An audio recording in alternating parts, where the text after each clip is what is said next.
2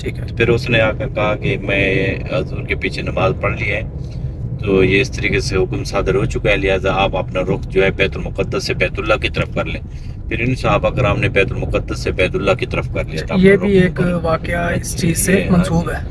جو بعض یہ کہتے ہیں کہ نہیں، حضور اقدس صلی اللہ علیہ وسلم اس جگہ پر تشریف لے آئے تھے، عصر کی نماز کا وقت تھا، آپ نے یہاں پر عصر کی نماز پڑھی، پہلی 2 رکعتیں بیت المقدس کی طرف پڑھی، آخری 2 رکعتوں کے اندر وہی نظر ہوئی، کیا ہے میرے محبوب تم جو اپنا رخ تبدیل کر لو، جہاں چاہ رہے ہو اپنا رخ کر لو، ہم اس کو قبلہ ہی بنا دیں گے. حضور اقدس صلی اللہ علیہ وسلم نے نماز کی حالت میں ہی اپنا رخ تبدیل کر لیا تھا، بیت المقدس سے بیت اللہ کی طرف کر لیا تھا. یعنی اس مسجد کے اندر ایک نماز کے اندر 2 قبلوں کی طرف رخ کر کے نماز پڑھنا ہوا، اس وجہ سے اس مسجد کو مسجد قبلتین یعنی 2 قبلوں والی مسجد کہا جاتا ہے. جی ماشاءاللہ.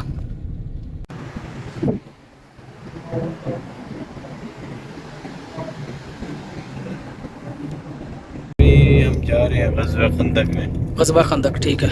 اس کے 3 نام ہیں، غزوہ احزاب بھی اس کو کہتے ہیں، غزوہ خندق بھی اس کو کہتے ہیں، 7 مساجد بھی اس کو کہتے ہیں. اچھا. اس غزوے کے اندر حضور اقدس صلی اللہ علیہ وسلم کے ساتھ 3000 کا لشکر تھا اور 10,000 کا لشکر اہل کفار تھے. حضور اقدس صلی اللہ علیہ وسلم نے صحابہ کرام سے مشورہ لیا کیا کرنا چاہیے، ہمارا لشکر بہت کم ہے، دشمن جو ہے بہت زیادہ ہے، کیا کرنا چاہیے. صحابہ کرام سے مشورہ لیا، صحابہ کرام نے مشورہ دیا. حضرت سلیمان فارسی اس وقت ضعیف العمر تھے، انہوں نے مشورہ دیا کہ خندق کھودی جائے. آپ نے خندق کا مطلب ہی سرنگ ہے. ہاں سرنگ، یعنی جیسے نہر نما ہوتے ہیں نا، جی جی ٹرنک جو بولتے ہیں جس کو، ٹھیک ہو گیا. اس طریقے سے وہ کھودی گئی تھی تاکہ کوئی آدمی کراس نہ کر سکے اس کو، کیونکہ یہ قافلہ کم تھا، اہل کفار زیادہ تھے، غالباً 3 گنا زیادہ تھے. ٹھیک ہے. پھر اس وجہ سے خندق کھودی گئی تھی. حضور اقدس صلی اللہ علیہ وسلم اس میدان کے اندر کافی ٹائم تک اس میدان کے اندر رہے. یہ میدان ہے جہاں پہ ہم موجود ہیں نا، جی اس جگہ پر اہل کفار کا لشکر تھا. جہاں پہ ابھی ہماری گاڑی ہے ہمارے دائیں بائیں اس جگہ پر اہل کفار 10,000 کا لشکر ان کے اسی جگہ پر تھا. آگے سگنل اشارہ آ رہا ہے، اشارے والی جگہ پر بعض قید نے کہا ہے کہ خندق اس جگہ پر کھودی گئی تھی جہاں پہ آگے اشارہ آئے گا. اشارے کے بعد وہ سامنے پہاڑ نظر آ رہا ہے، یہ جبل سیلا کا پہاڑ ہے. اس پہاڑ کی بیک سائڈ پہ مسجد، اس کے اوپر مجھے کچھ وہ مورچے بھی 1-2 نظر آ رہے ہیں، وہ شاید بات تاریخی نہیں ہے. ٹھیک ہے. اس جگہ پر جو یہ جبل سیلا کے نام سے یہ پہاڑ ہے. اچھا یہ سگنل ہے یہ جو آپ بتا رہے ہیں؟ یہ جبل سیلا اس کا نام ہے پہاڑ کا. اس پہاڑ کی بیک سائڈ پہ مسجد نبوی شریف مدینہ کا شہر اس پہاڑ کی بیک سائڈ پہ ہے. یہ سگنل اشارے والی جگہ پر یہ خندق کھودی گئی تھی. یہ ایسے غالباً 2.5-3 کلومیٹر غالباً یہ خندق تھی. خندق کے دوسری جانب اس سگنل کو کراس کرنے کے دوسری جانب آپ علیہ السلام صحابہ کرام اس میدان کے اندر رہے تھے.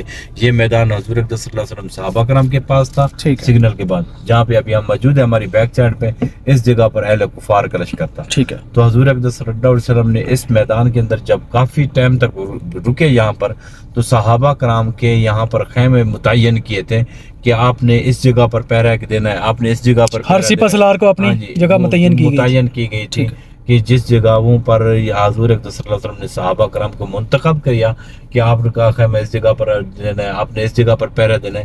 تو یہاں کے انتظامیہ نے انہی جگہوں کو مسجد کا نقشہ دے دیا تاکہ آنے والی انسانیت کو پتہ چل سکے کہ اس جگہ پر فلاں فلاں صحابی کے خیمے تھے اور وہ کون سی جگہوں پر خیمے تھے. آگے اشارہ جیسے کھلتا ہے تو انشاءاللہ ہم جائیں گے. لیفٹ سائڈ پہ یہ سامنے پہاڑی کے اوپر ایک مسجد نظر آ رہی ہے، اس جگہ کا نام ہے مسجد فتح اس کو کہتے ہیں. یہ وہ جگہ ہے جہاں پر حضور اقدس صلی اللہ علیہ وسلم کا خیمہ مبارک تھا. یہاں لوگ بھی وزٹ کر رہے ہیں وہاں پہ، میں دیکھ رہا ہوں. اور نیچے یہ ایک مسجد نظر آئے گی ابھی یہ درخت کے بالکل بازو میں، یہ مسجد سلیمان فارسی ہے. حضرت سلیمان فارسی کی جو خیمہ تھا اس جگہ پر تھا، مسجد سلیمان فارسی. یہ چھوٹی سی، یہ چھوٹی یہ خیمہ ان کا خیمہ تھا. یہ بڑی مسجد نظر آ رہی ہے، اس کے اوپر لکھا ہوا ہے جامع الخندق. یہ کچھ مساجد کا مجموعہ بنایا ہوا ہے. مسجد ابو بکر بعد نے اس کا اس کا نام ہی جامع الخندق ہے. ٹھیک ہو گیا. مسجد ابو بکر بھی اس کو کہتے ہیں، مسجد عثمان غنی بھی کہتے ہیں. یہی میدان جس کے اندر ابھی ہم موجود ہیں، اسی میدان کو، یہ میدان حضور اقدس صلی اللہ علیہ وسلم صحابہ کرام کے پاس تھا. اسی میدان کو غزوہ خندق بھی اسی کو کہتے ہیں، 7 مساجد بھی اسی کو کہتے ہیں، یعنی 7 مسجدوں والی جگہ. اور غزوہ احزاب بھی اسی جگہ کو کہتے ہیں جس کے اندر ابھی ہم موجود ہیں. یہ سامنے مسجد عمر بن خطاب ہے. حضرت عمر رضی اللہ عنہ کو جو خیمہ تھا اس جگہ پر تھا مسجد عمر بن خطاب. سامنے بھی نظر آ رہا ہے وہ مسجد علی ہے، ان کا جو خیمہ تھا اس جگہ پر تھا. شیر خدا علی شیر خدا کا خیمہ، ان کا جو خیمہ تھا اس جگہ پر تھا. یہ آپ علیہ السلام صحابہ کرام کے جو خیمے متعین کیے تھے وہ یہ ان جگہوں کو مسجد کا نقشہ دیا ہوا ہے. ارشد بھائی اگلی زیارت کون سی ہے ہماری؟ ابھی ہم جا رہے ہیں فاطمہ بنت حسین کے گھر میں، فاطمہ بنت حسین کا گھر دیکھنے کے لیے. یہ سامنے فاطمہ بنت حسین کا گھر ہے. جی، یہ اگلی ہماری زیارت ہے فاطمہ بنت حسین، حضرت حسین رضی اللہ تعالیٰ عنہ کی بیٹی کا گھر. میری نالج کے مطابق ان کی 2 اور بیٹیاں، ان کا نام سکینہ بنت حسین اور رقیہ بنت حسین، لیکن یہ جو گھر ہے یہ فاطمہ بنت حسین یہ بھائی بتا رہی ہیں ان کا گھر مبارک ہے. یہ باؤنڈری انہوں نے کی ہوئی ہے، اندر جانے کی اجازت نہیں ہے کسی کو. یہ زیارت ہم دور سے ہی دیکھ سکتے ہیں.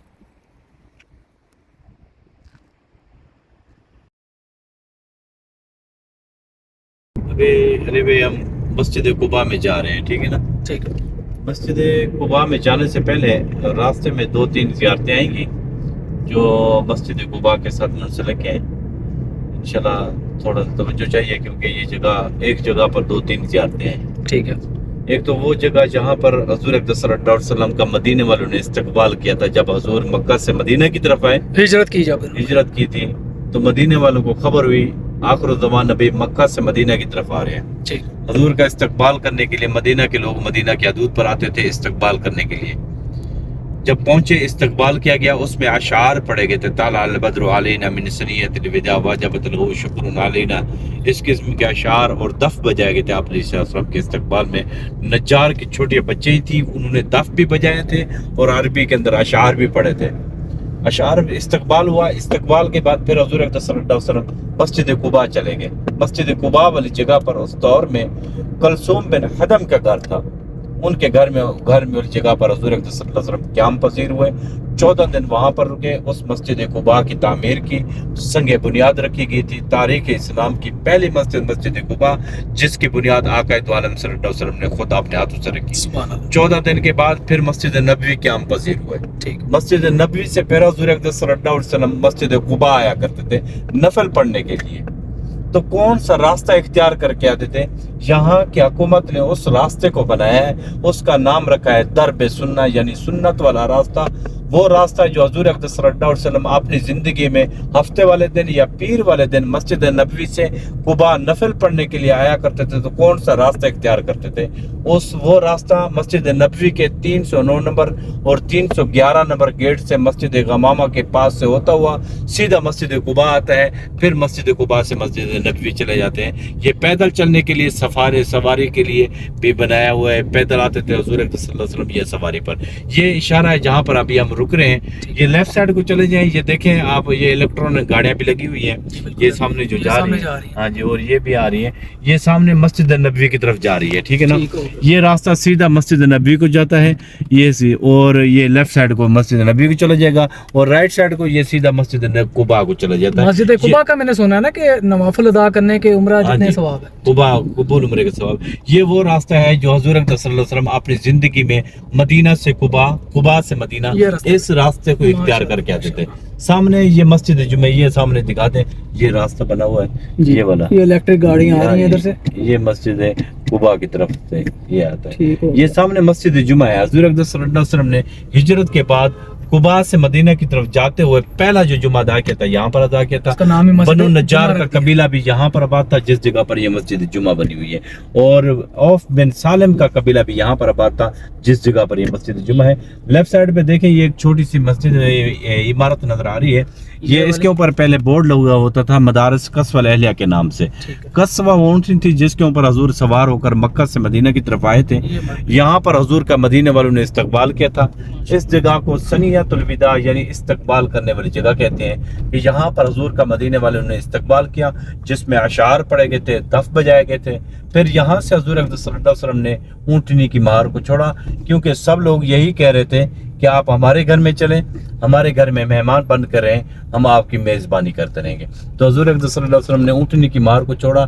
یہ اونٹنی مدینہ کا چکر کاٹتی ہوئی سامنے مسجد قباء آ رہی ہے۔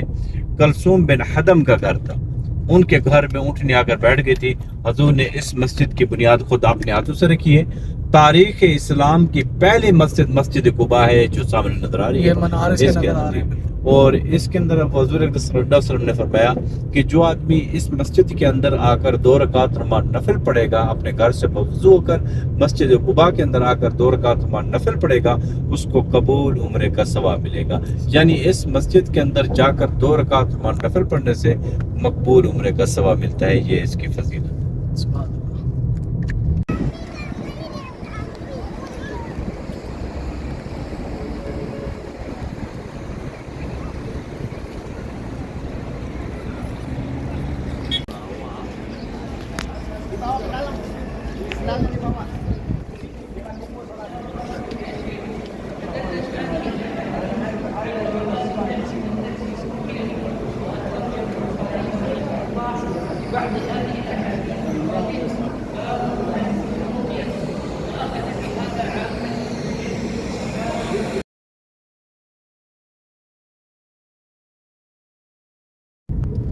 ابھی باغ سلمان فارسی کو دیکھنے کے لیے جا رہے ہیں، وہ باغ جہاں پر حضور اقدس صلی اللہ علیہ وسلم نے کھجوریں لگی تھی، جس کی وجہ سے حضرت سلمان فارسی کو آزادی ملی تھی۔ یہ سامنے ہاں جی، یہ سامنے حضرت سلمان فارسی ایک یہودی کے غلام تھے۔ حضور کی خواہش یہ تھی کہ کسی طریقے ہمارے حلقے میں آ جائیں، تو اس کے مالک کی شرط یہ تھی کہ میری زمین کے اندر کھجوروں کے درخت لگا دو، جب تک وہ جوان نہیں ہوں گے اور پھلوں سے نہیں لگیں گے اس وقت تک تمہیں آزادگی نہیں ہے۔ اور پھر حضور اقدس صلی اللہ علیہ وسلم نے یہاں پر کھجوریں لگی تھی، جس کی وجہ سے حضرت سلمان فارسی کو آزادی ملی تھی۔ یہ باغ سلمان فارسی کے نام سے منسوب ہے، یہ جگہ جو کھجوریں لگیں گی۔ اور یہ سامنے کنواں ہے، اگر آپ جانا چاہتے ہیں دیکھ سکتے ہیں۔ اس کنویں سے حضرت سلمان فارسی کے باغیچے کو جو پانی لگایا کرتے تھے اس کنویں سے لگایا کرتے تھے، اور سامنے اس کو بیر فقیر کے نام سے یاد کیا جاتا ہے۔ یہ سامنے ہے۔ ٹھیک ہو گیا۔ یہ وہ کنواں ہے جہاں سے حضرت سلیمان فارسی رضی اللہ تعالیٰ عنہ اپنے باغ کو پانی لگایا کرتے تھے۔ بہت ساری زیارات کو انہوں نے بند کیا ہوا ہے، کچھ کی کنسٹرکشن چل رہی ہے یا کچھ کو ویسے ہی انہوں نے بند کیا ہوا ہے۔ یہ وہ کنواں مبارک ہے۔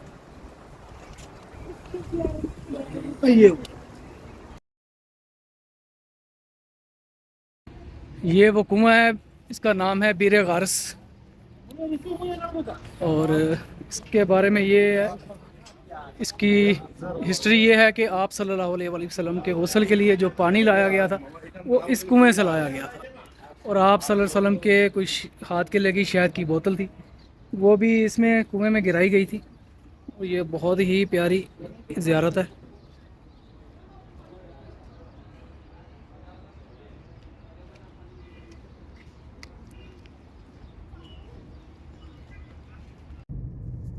یہ تھی آج کی ہماری زیارتیں، اور ارشد بھائی کا بھی شکریہ جنہوں نے اتنی خوبصورت زیارتیں کرائی ہیں۔ ارشد بھائی آپ کا شکریہ، اور انشاءاللہ تعالی میرے ریفرنس سے جو کوئی مدینہ آتا ہے تو وہ بھی آپ کو ریفر کریں گے، اور انشاءاللہ اس ویڈیو سے متاثر ہو کے بھی بہت سارے ہمارے دوست احباب آپ سے رابطہ کریں گے انشاءاللہ جی۔